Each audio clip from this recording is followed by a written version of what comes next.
सुन रहा चिरन music mix by DJ Kanchan Raj Hajipur Vaishali. परिचय करण म्यूजिक वारिसनगर समस्तीपुर। गोदिया में लाला नमा कला है भौजी छठी के पूजा नामा दे दी है मैया गोदिया में लाला नमा गोदिया में लाला नमा कला है भौजी छठी के पूजा नामा दे दी है मैया गोदिया में लाला नमा गोदिया में लाला नमा छठी मैया के पूजा करब एदे बलू हो छठी मैया के पूजा करब एदे बलू मैया तो करी है पूरा सपनमा कला है भौजी छठी के पूजा नामा दे दी है मैया गोदिया में लाला नमा गोदिया में लाला नमा कला है भौजी छठी के पूजा नामा दे दी है मैया गोदिया में लाला नमा गोदिया में लाला नमा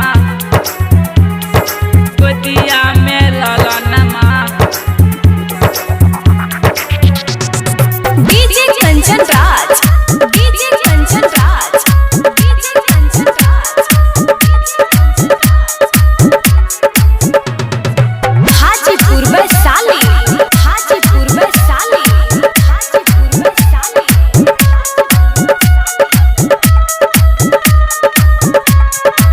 कला है भौजी छठी के पूजा नामा दे दी है मैया गोदिया में लाला नमा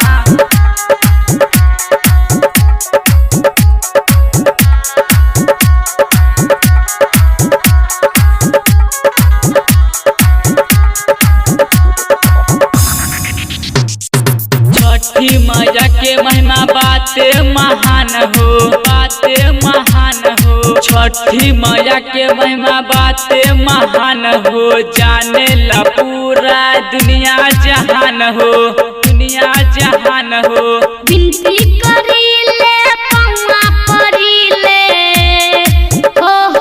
विनती करीले पौआ परीले हमरा न चाहिए अनधन खजानमा कला है भौजी छठी के पूजा नामा दे दी है मैया गोदिया में लाला नमा गोदिया में लाला नमा कला है भौजी छठी के पूजा नामा दे दी है मैया गोदिया में लाला नमा गोदिया में लाला नमा गोदिया में लाला नमा डीजे कंचन राज डीजे कंचन राज डीजे कंचन राज हाजीपुर वैशाली हाजीपुर वैशाली हाजीपुर वैशाली। कला है भौजी छठी के पूजा नामा दे दी है मैया गोदिया में लाला नमा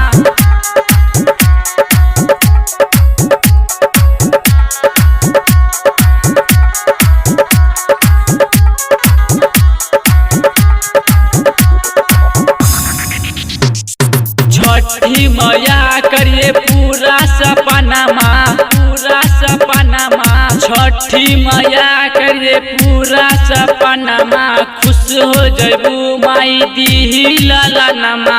दीही लाला नमा राइटर सुधाकर सुदिल सवरिया हो